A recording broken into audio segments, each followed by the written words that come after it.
In the 3rd year of our marriage, the paparazzi caught Raymond cheating. The other woman was young and beautiful, and she had once been an obsessive fan who had terrified him to the point of a mental breakdown. Raymond laughed and said, "Isn't it thrilling? I need such crazy and bold muses to inspire my creativity. I never asked you to be faithful. If you need, I can introduce you to some quality resources in the industry." Since that was the case, I filed for divorce, wishing him well. But after the divorce, he wrote emotional posts on every social media platform, begging me to come back. When he released his new album, he called out to me, "Gladys, if you don't want me, I'll die." My new husband couldn't stand it anymore and responded on Weibo, "If you want to die, hurry up and do it, but stop bothering my wife during her postpartum recovery."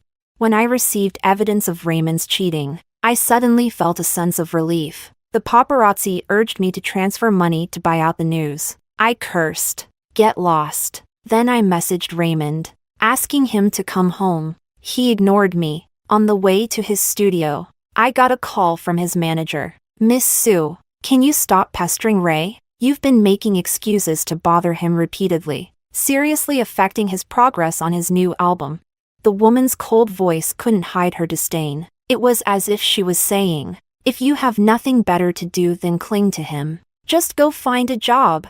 After complaining, she hung up, assuming I would feel ashamed and stay quiet for a few days. After all, I used to be quite susceptible to their tactics. When I showed up at the studio unannounced, Raymond was frolicking in the bathtub with the other woman. I had overseen the studio's renovation, knowing every detail from the placement of the furniture to the layout of the rooms. Due to his work requirements, the entire studio used top-notch soundproofing materials. As soon as I walked in, the intimate sounds of the two of them assaulted my ears like a curse. It was obvious how hard they were going at it. When I opened the bathroom door, they were barely covered, relying on the bubbles to hide themselves. "Ah!"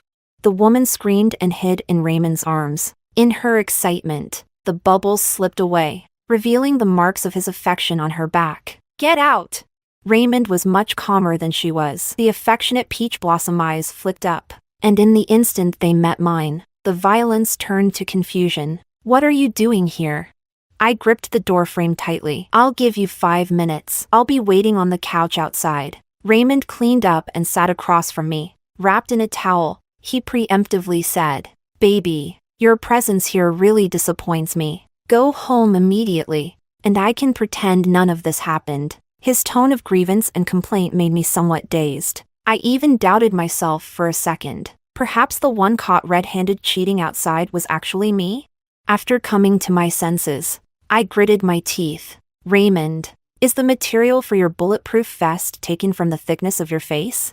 Sis, if you want to hit or scold, come at me. It's all my fault for taking advantage of the situation and seducing Brother Fu." Cecilia Ruan ran over and stood in front of Raymond. She wore a silk shirt that barely covered her thighs, leaving nothing of her figure or the marks of her struggles with desire hidden. "After you hit and scold me, you can't bully Brother Fu anymore, okay? He's been working day and night on his new album and is exhausted. I just wanted to help him relax a little. It seems I came at a bad time, interrupting your method of relaxation and pipeline clearing." After mocking them, I wanted to take out the divorce papers, but then I heard Raymond's nonchalant voice. "I need her for my new album, and I've never asked you to remain chaste for me. If you're feeling needy, I can introduce you to some top-tier resources in the circle. Let's compromise. Don't make a fuss. I'll come home tonight to be with you, okay?"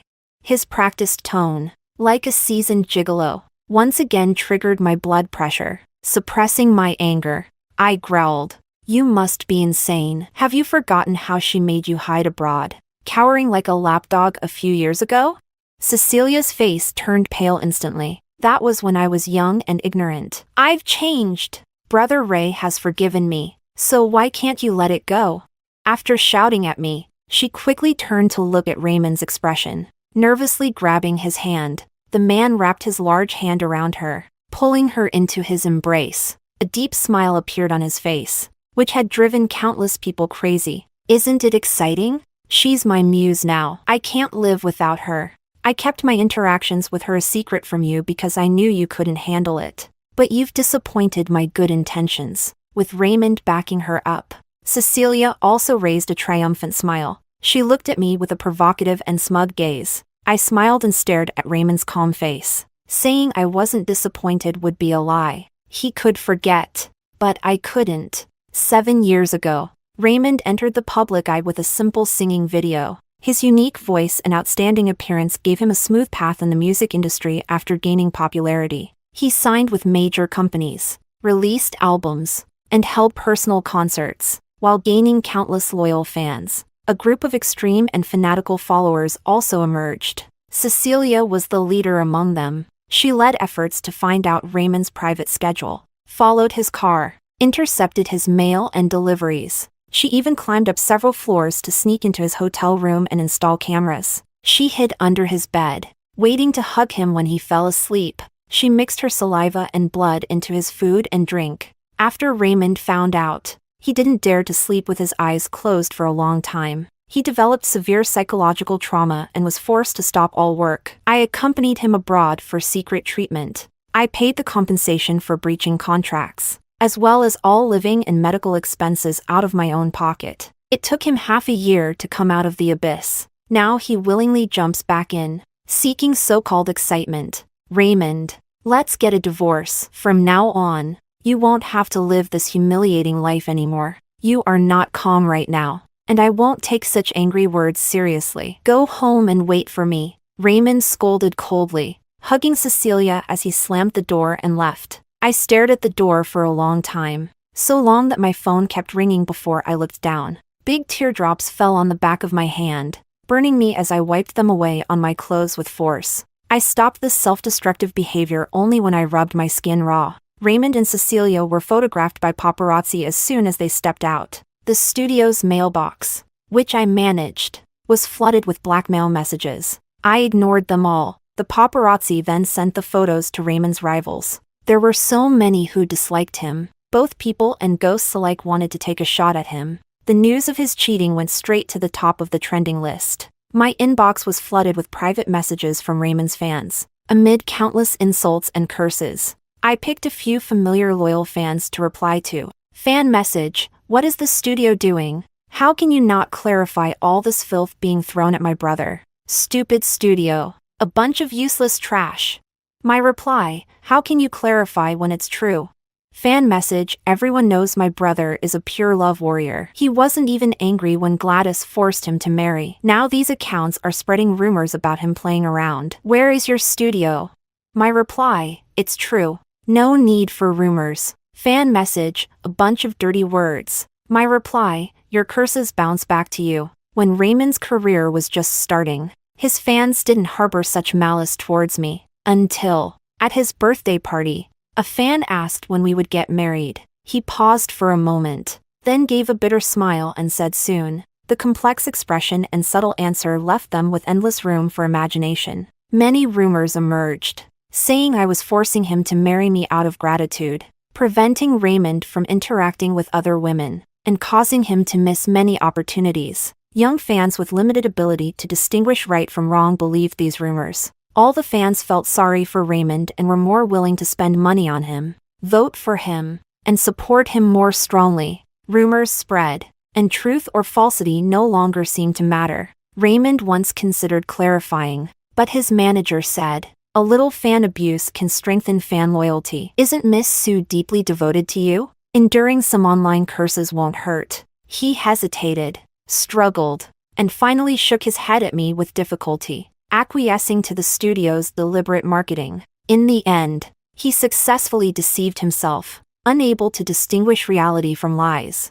I was heartbroken for a long time, but after his nationwide tour, he proposed to me, a grand proposal ceremony, a dazzling pigeon egg diamond ring, and him, like a prince. Everything felt like a dream. I once thought his efforts were out of love. Later I realized, it was just to silence others. But at that time, I was so excited I couldn't sleep.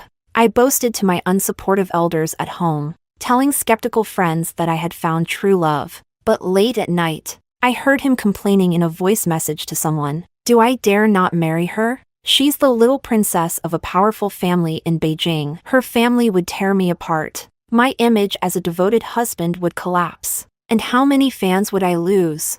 At worst, we can each play our own game after marriage. Her parents do the same, don't they? I believe she can understand. His lowered voice was cold and mocking. He wasn't even facing away from me while talking. His breath, while speaking, sprayed on my neck. The whole bed was warm, yet I was shivering with cold. Baby, what's wrong? Raymond hugged me nervously, soothing me in his charming voice. Before doing all this, he didn't forget to turn off his phone screen. I had a high fever that lasted several days. Coming and going, Raymond canceled all his work to take care of me. He was so attentive that the nurses and caregivers teased me about finding a good partner. I looked at Raymond, exhausted and lightly sleeping beside my hospital bed, and said nothing. His sincerity wasn't fake, but sincerity changes in an instant. No matter how strong Raymond Studios' PR capabilities were, they couldn't withstand the power of half the entertainment industry jumping in to muddy the waters. His manager first showed weakness, asking me to come forward and clarify, saying they were just friends. If I posted a group photo, this matter would be resolved. Raymond is a singer. He rarely participates in reality shows that expose his true nature, nor does he act in dramas. The public naturally has a kind of broad tolerance for well-packaged singers. I sneered. What kind of friends wrap themselves in towels, wear sheer shirts, and hug each other in the car? If it weren't for discovering the paparazzi, would they have put on a car sex show? But if you want me to clarify, there's a way. Notify Raymond that we'll get our divorce certificate at the Civil Affairs Bureau at 9 tomorrow morning. I don't know how she conveyed the message. The next day, I really saw Raymond at the entrance of the Civil Affairs Bureau, someone I hadn't seen for a long time, along with a huge filming team behind him. Raymond wore sunglasses, but they couldn't hide his haggardness. He spoke in a very disdainful tone. Are you sure you won't give in? This is the live divorce team arranged by Sister Lou. Once it starts, the whole internet will know we've split. If you want to regret it, it'll be too late. The filming team cooperatively aimed their cameras at me. It was as if he could make me lose everything with just a word. Raymond, Gladys, stop being pretentious. I'm giving you one last chance. Apologize to me, and I can let bygones be bygones. The divorce cooling off period is 1 month. Raymond and I have no children, so the property division was easy. The problem is Raymond's non-cooperation. Miss Sue, it's almost 11. Maybe I should come back when Mr. Wu is available. Sorry, my fault for not scheduling properly. I sent the lawyer away, and when I returned to the house, a tall figure came running from behind, grabbing my wrist and pulling me back. A strong smell of alcohol hit me. I reflexively slapped him. Raymond's head was knocked to the side, and he staggered, his tear-filled eyes red and terrifying. I only made the same mistake every man in the world makes. Why can't you let it go? Cece was right. You're just too petty. Can't we not get a divorce? Do you know how much this mess will damage my career? Gladys, give me one more chance. I promise. He got more agitated as he spoke, reaching out to grab me. Raymond, let it go. We're not suitable for each other. Together for 10 years. And you say we're not suitable? Raymond raised his voice. Then who are you suitable with? I won't interfere with you being together. I'll even help you hide the affair. Isn't that enough? He seemed really desperate, tears falling like broken pearls. His handsome and fragile appearance was highly deceptive, his charming voice hoarse and inexplicably pitiful, as if afraid no one would feel sorry for him. I want steady loyalty. While you seek temporary excitement, you came to me not out of regret or sadness, but because you're worried about your career. Raymond, do you think songs created out of your marital infidelity deserve others' love? The man froze in place, his hands suspended in midair, emotions swirling in his bloodshot eyes. He was angry. After sharing a bed for years, no matter how calm he pretended to be, I could see through him at a glance. Cooperate in finalizing the divorce, and I won't interfere with your career. I don't know which sensitive nerve I touched. Raymond suddenly yelled. You've been waiting for this day for a long time, haven't you? You never wanted to be with me, Gladys. I won't agree to the divorce. Don't think you can destroy me and enjoy your life alone. The bodyguards who rushed over drove the frantic Raymond away. I frowned and returned to the house, seeing my father sitting on the living room sofa. At over 50 years old, he was well-maintained, lean, and elegant, making people forget how decisive and ruthless he was in the business world. If you need help, just say so. Don't get hurt over unnecessary people. The bodyguards just now were called by him. I remained silent. He sighed and turned to go upstairs. Dad. Thank you, I said with difficulty. I'm sorry I didn't listen to you back then. Admitting my failure was a very humiliating thing for me, but Raymond's actions forced me to expose my wounds and complain to others. When I first publicly got together with Raymond, my entire family opposed it. At that time, he had just signed with a company and immediately encountered a plagiarism scandal, causing a huge uproar and owing a hefty compensation for breach of contract. I used my family's connections to help him get justice, but this also brought him into my father's view. My father asked me to bring Raymond to have a meal together. The location was a star-rated hotel, and Raymond's face didn't look good even before entering the door. As soon as the private room door opened, my father looked him over for 2 seconds, without a hint of gentlemanly manners, and opened his cigarette case. Raymond hurried forward to light it for him, but my father avoided it. Dad! I pulled Raymond behind me, protectively saying, "He's my man."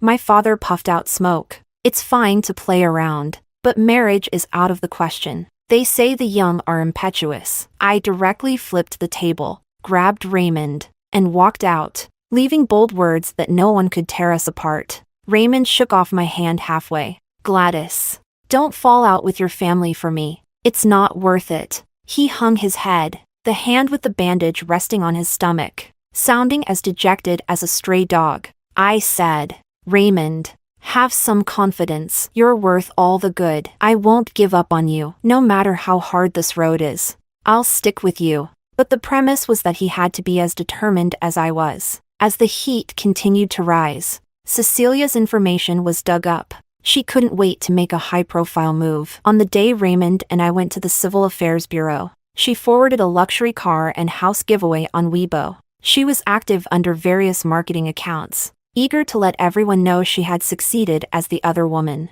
Fans who firmly believed in Raymond's innocence either fell silent or rushed to her private messages to insult her. Cecilia took the opportunity to send legal notices to several of Raymond's old fans. She grasped the unprecedented heat perfectly. She even took the time to post vacation photos on her social media, with suggestive captions, leading people to find traces of Raymond in them. Just one glance and I knew the photos were from last year. Last year, Raymond was filming an on-location MV abroad, and the background in the video calls with me was identical to her pictures. When he was whining about how tired he was and saying it was fortunate I didn't come to suffer. Was he just getting out of Cecilia's bed? Were the souvenirs he brought back chosen together with Cecilia? When did they start hooking up? Was it when he told me he had hit a creative bottleneck and needed to retreat? Or when he said we should take a break while he traveled around the world? I dared not think further. My stomach spasmed, and I retched over the toilet. Are you pregnant? My father stood at the bathroom door, his tone serious. No, just purely nauseated. He sighed in relief. Even if you were, it's fine. I can still afford to feed one more mouth. I laughed through my tears, wanting to shake my head but inexplicably collapsing on the floor and crying. Raymond and I would never have children. He said he wanted to be child-free, not letting anyone interfere with our relationship. For double assurance, he suggested we both undergo surgery. As soon as he said it, he shook his head with a smile. This surgery is too harmful for women. I'll do it alone. But when I came out of the surgery room, he didn't show up. When he saw the surgery form, a look of bewildered surprise flashed in his eyes. Maybe he didn't expect me to be such a stubborn and serious person. Sorry, baby. I've been really busy lately. I'll definitely go through with it after this period. You've worked hard, under pressure from various sources. I finally managed to get the divorce certificate a month later. Raymond, red-eyed and stubborn, said, Gladys, you will regret this. You'll never find another man willing to give his life for you like I did.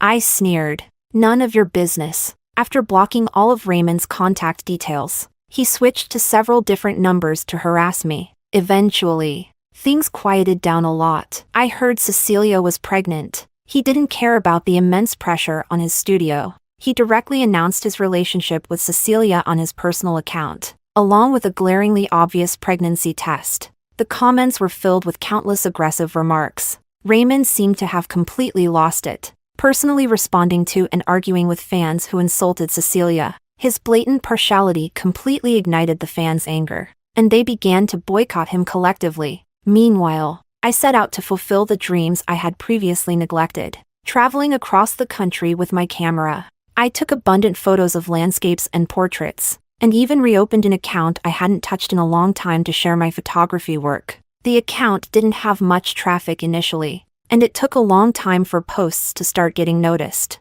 Old fans recognized me. "Grandma, the blogger you followed has started updating again." I never thought I'd see new updates from Gladys in this lifetime.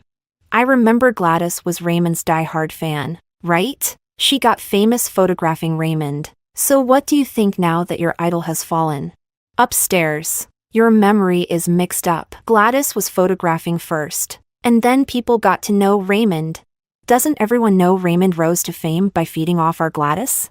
I scrolled through the comments, feeling surprisingly calm. The first time I met Raymond was at a cultural performance. A clean-cut boy in a white shirt and black trousers playing guitar and singing love songs. The spotlight solely on him, creating an unbeatable atmosphere. He looked good, but I had photographed many handsome men and beautiful women in school, so I didn't feel particularly drawn to him. Until one night, when I was being followed, he rushed out to confront the assailant. By the time I called the police, he was lying on the ground, stabbed multiple times and barely breathing. The doctor said his hand would never do delicate work again. He gave up the guitar and chose to compose and sing his own songs. The band he joined performed at an underground bar. When I went, the place was buzzing, the rock music making everyone's blood boil, with countless young men and women shouting the band's name excitedly. In the end, though, they sang a gentle, melodious love song. 6 months later, I returned to Beijing, but it wasn't the family driver who picked me up. It was a young, handsome man, tall, long-legged, broad-shouldered, and narrow-waisted, with a steady, gentle gaze and a gentlemanly manner of speaking. It was obvious he was sent by my father for a matchmaking session. If it had been before, I might have chatted with him a bit. After experiencing Raymond, I had a defensive and aggressive stance towards men, but on this trip, we didn't talk much, and it wasn't awkward. What do you think of him? As soon as my father came home that night, he eagerly asked about the situation. I frowned and waved my hand. "I'm not taking on students." He glared at me angrily. "If you can't see someone like him, why were you so obsessed with that kind of person before?" I didn't know how to respond, so I chose to go back to my room to catch up on sleep. Half asleep, the phone ringing woke me up. When I answered, it was Raymond's voice. "Baby, you're back, right?" I've reflected a lot over the past 6 months and really know I was wrong. I don't need that kind of instant, useless excitement. I really can't live without you. His voice was hoarse, and I could hear suppressed sobbing. The whole atmosphere damp and sticky, like unpleasant weather. It made me feel repulsed. I slowly sat up. 6 months ago, hearing his voice would have made me nauseous. So much so that I couldn't stay in Beijing. Now I could ask very coldly and indifferently, "Mr. Wu, did you think I was planning to start a photography studio and wanted me to film your second divorce?" The line went silent for a moment. "Baby, I'm downstairs at your place." As his voice fell, my window was illuminated by a strong light, and through the thick curtains, I could only see a white glow. I instinctively hung up the phone and added his number to the blacklist. Why did he think anyone would wait for him forever? Raymond was back on the trending searches again. This time, he had been rushed to the hospital by a good Samaritan after attempting to slit his wrists. Cecilia, interviewed by reporters in the hospital room, cried hysterically. "I really wish some people would mind their own business and stop disturbing our family." That one sentence was extremely damaging. Numerous marketing accounts sprang up like mushrooms after rain, once again tying me and Raymond together. They detailed how I restricted Raymond's freedom when he debuted and forced him into marriage. They fabricated stories about my chaotic private life before being with Raymond, causing infertility, and claimed that Raymond had scheduled a vasectomy at a private hospital for me. Even Cecilia's miscarriage was blamed on me, alleging that I visited a meow village to cast a spell on her. It was so absurd that I couldn't help but laugh. Since they liked dragging me into their drama, I wouldn't disappoint them. I registered a Weibo account and pinned the news about my photography studio's opening. Most of Raymond's die-hard fans had left. Those remaining had limited fighting power. I deleted a few comments trying to stir up trouble, and the frustrated trolls flooded my private messages with insults. I set my account to only allow comments from followers of over 7 days, leading to a surge in reposts. Soon, the studio received a large order. I took the team there, only to find it was someone I knew. The elite man introduced by my father, Brandon Tong, wanted to take promotional photos for his company. The work was easy and simple, and afterward, he treated the entire team to a meal. With the drinks flowing, some people started to relax, and the atmosphere in the private room became lively. Midway through the meal, the door to the private room opened. A familiar, brisk female voice rang out. I didn't expect it to be President Tong. It's an honor to meet you all. The feigned enthusiastic greeting suddenly stopped, and as the atmosphere became tense, I looked up to see 2 familiar faces, Raymond and his manager. Raymond, already pale, turned even whiter upon seeing me, his eyes instantly reddening as he quickly walked out,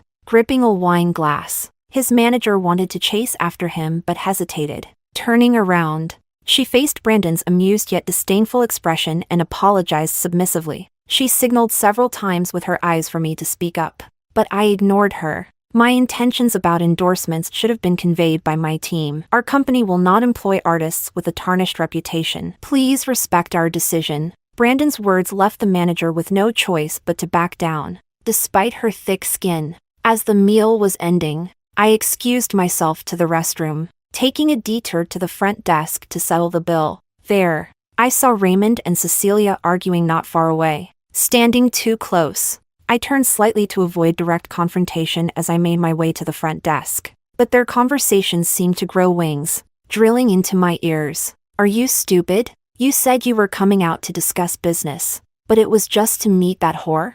When my family is in trouble, you just want to leave and eat your words? Dream on. Even if I die, I'm taking you with me. Cecilia's voice was hysterical, as if she had suffered a great grievance. Raymond sounded exhausted. I'm already very tired with work every day. Why can't you be more understanding like Gladys? She never made things difficult for me. Shut up. What is she compared to me?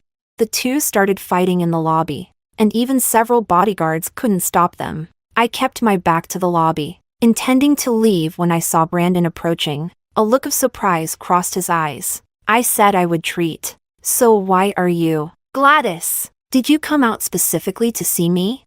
Brandon's words were interrupted by a voice filled with extreme joy. I ignored it, calmly walking towards Brandon and taking his arm. We have plenty of time. How about you treat me to a meal next time? Raymond shouted heart-wrenchingly, but I turned a deaf ear and walked with Brandon down the corridor. I didn't need to say anything. Cecilia and the lobby bodyguards would hold him back. Once I no longer felt his piercing gaze on my back, I immediately let go of Brandon's arm. Sorry. There was a troublesome mad dog just now. I had to use you. Consider today's meal my apology. As for the next time I mentioned, he should understand that it was just a polite remark. Miss Sue, don't you want to get rid of the mad dog for good? I have a permanent solution. Brandon and I have decided to get married. Our parents met and were very pleased with each other. The atmosphere in the Tong family was very good, and from the way Brandon carried himself, it was clear that he grew up in a loving environment. He was gentle, courteous, and confident. Unlike my family, where my parents had me just to fulfill a duty, each of them having affairs outside without bothering each other, and unlike Raymond's family, with a gambling father and a weak mother. Back then, I went against everyone's wishes, stole the household registration book, and got married to Raymond without a formal meeting between our parents. The first time Raymond took me to his house for dinner, the small, dim room didn't even have decent chairs. A few people sat around a coffee table, eating from disposable takeaway boxes with 3 vegetable dishes and 1 soup. They looked at me with greedy eyes, asking how much dowry I was bringing. Brandon wanted to have a wedding and came to the studio with a wedding planning team to discuss it with me. When I finished my work and saw the text message, it was 2 hours later. My assistant hurried over, panicking. "Sister Sue, it's bad. That lunatic came again. He's at the door arguing with your fiancé." Through the surveillance, I saw Brandon confronting Raymond. "She's with you just to spite me for abandoning her." President Tong, you're so busy, yet you still have time to play these childish games with her? Or do you actually like her? He seemed to have boundless confidence, acting arrogant even in front of my soon-to-be husband. Brandon remained expressionless. "Mr. Wu, your words aren't funny at all. Gladys and I are already married, and we will be holding a wedding soon. You should let it go." "Bullshit. Don't think that saying these lies will make me give up. She can only be mine." Raymond, agitated, grabbed Brandon's collar. The tension was thick, as if they would start fighting any second. I couldn't sit still anymore. I couldn't let Brandon get hurt because of this nonsense. "Baby, I knew you. Are you okay?" I forcefully pushed Raymond away, slapped him hard, and shielded Brandon, asking with concern. After all, I had a duty to ensure my partner's safety. Raymond screamed in despair. "Baby, I really know I was wrong. Just look at me one more time, okay? I didn't marry Cecilia. The child she's carrying isn't even mine. After you left, I really got a vasectomy, but I looked for you for so long and couldn't find you. Your family's company secretly sabotaged my career, and I was blacklisted for a long time. The Ruan family helped me and were almost bankrupted because of it. Everyone and everything you hate has received their retribution. Why can't you forgive me? Baby, weren't you always the kindest person?" Despite looking haggard, Raymond's face was still attractive. Otherwise, he wouldn't still have a significant number of fans. At this moment, he was using his looks to play the pity card with me, but seeing him like this only made me feel ashamed of the 10 years I spent on him. Kindness is for people, not for dogs. Raymond, you never thought you did anything wrong. Instead, you think I'm not generous enough, and you blame me for ruining your career and reputation. You keep coming back not to reconcile but because you need someone to silently support you, provide you with resources, and help you succeed. Get lost. I don't want to see you again. If I see you, I'll hit you." Raymond's chest heaved violently, his face turning red with rage. He gritted his teeth. "Gladys, you finally revealed your true thoughts. You never respected me. In your eyes, I've always been a freeloader, and now that you're moving up, you kick me aside. I'll show you with my actions just how much I love you." I clenched my fists, wishing I could punch him to death. "Just wait." The studio put up a sign that dogs and Raymond were not allowed entry. Unbeknownst to me, Brandon also took action against Raymond. The next news I received about Raymond was again trending on social media. He posted a lengthy message revealing Cecilia's past harassment of various idols and artists when she was a Saseing fan, the Ruan family's tax evasion, and at the end, he expressed his desire for me to return to him. "Baby, I'll get rid of my bad habits during creation. As long as you're by my side to supervise, I can regain my former glory." Brandon casually posted a vlog of our wedding on the official account. In it, we exchanged rings and kissed in front of countless friends and family. After that, he became a decisive figure in the business world, and I expanded the photography studio, receiving numerous collaboration invitations and gradually building a reputation in the industry. When people mentioned me, they no longer referred to me as the disgraced wife but as a recognized and respected professional. It wasn't until I fainted that I realized I was pregnant. Luckily, this shoot wasn't tightly scheduled. After learning the news, I slept peacefully and planned to inform my family upon returning home. I didn't expect to wake up and see Brandon. His usually neat hair was slightly disheveled, and his gentle, handsome face looked non-threatening as he leaned against a chair, staring blankly at the 4-bag. His body was here, but his soul wasn't. Seeing him like this, I couldn't help but smile. He woke up instantly. "You're awake. Are you feeling any discomfort?" I'll go get the doctor. I kept my eyes on him, not missing the flash of panic on his face. I quickly used my free hand to press him down. Brandon, afraid of hitting the 4-tube, remained stiff and looked at me uneasily. His lips moved, but he hesitated to speak. Why are you here? When you fainted, your assistant messaged me. Why are you trembling? Did the doctor tell you I have a terminal illness? No, but... He pursed his lips, his eyes welling up. Can we keep this child? I'll balance work and family, be there for them, provide the best conditions, and give them all the love. I was puzzled. When did I say I didn't want the child?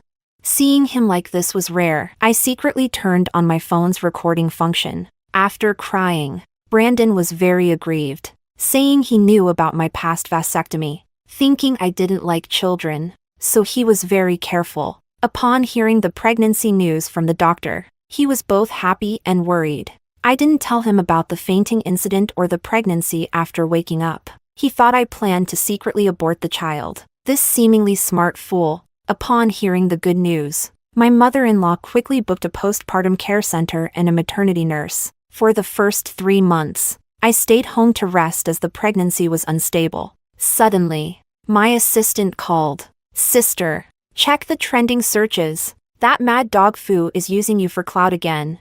Her voice was filled with excitement. The homepage was filled with news of Raymond's return with a new album. An official account's interview video was widely shared, commented on, and liked. At the end of the video, Raymond pleaded, "I've really changed. If you don't want me, I'll die." At the time, he was under pressure from many sides, and his studio couldn't secure resources. After struggling for over half a year, they finally decided to dissolve. In the end, it was rumored that he went abroad to restart his career. I didn't expect him to come back to try to grab a share of the pie, without me having to do anything. The exclusionary entertainment industry started quietly arranging negative trending topics for him, so that the new fans enamored by his looks would know what a hypocritical scumbag he was. I glanced at it, intending to exit, but then saw an update from a followed account. Brandon had shared Raymond's interview with the caption, "If you want to die, go ahead and do it. Stop bothering my wife during her postpartum recovery."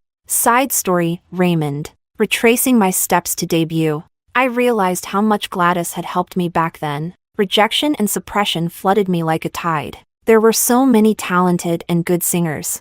I was just another grain of rice, bland and unnoticed. I spent all my savings just to produce a decent album. I even borrowed a large sum from my former manager to cover the costs of promoting it back home. She now works in a bar, earning quite a lot each day. She suggested I join her, saying with my looks, I'd be popular among wealthy women in the clubs. I refused and scolded her harshly. My intention was to spark her determination, but she threatened to sue me for extortion. She couldn't see my potential. She didn't know I would rise to the top again, and I would use sacks of money to hit her face. But the path back home seemed harder. I had offended too many people. Too many invisible forces muddied the waters. No matter how I promoted, my album wouldn't sell. Meanwhile, Brandon's company grew more successful, and Gladys even gave birth to twins. Those despicable people. To take revenge, I got involved with a female executive from Brandon's company. I tricked her into stealing company secrets, planning to flee with the money, but ran into a crazed Cecilia on the way. She chopped off my hands and feet. Blood sprayed on both of us, and the excruciating pain made me pass out. In my final moments of consciousness, I suddenly remembered the first time I interacted with Gladys. I had spread rumors in school that she was desperately chasing me. Her crazed pursuer sent people to harm her. I happened to witness the attackers. Initially, I wanted to run, but seeing her dressed in designer clothes, I chose to rush in and save her. At the time, I thought, luckily, it was my right hand that got injured since I was left-handed.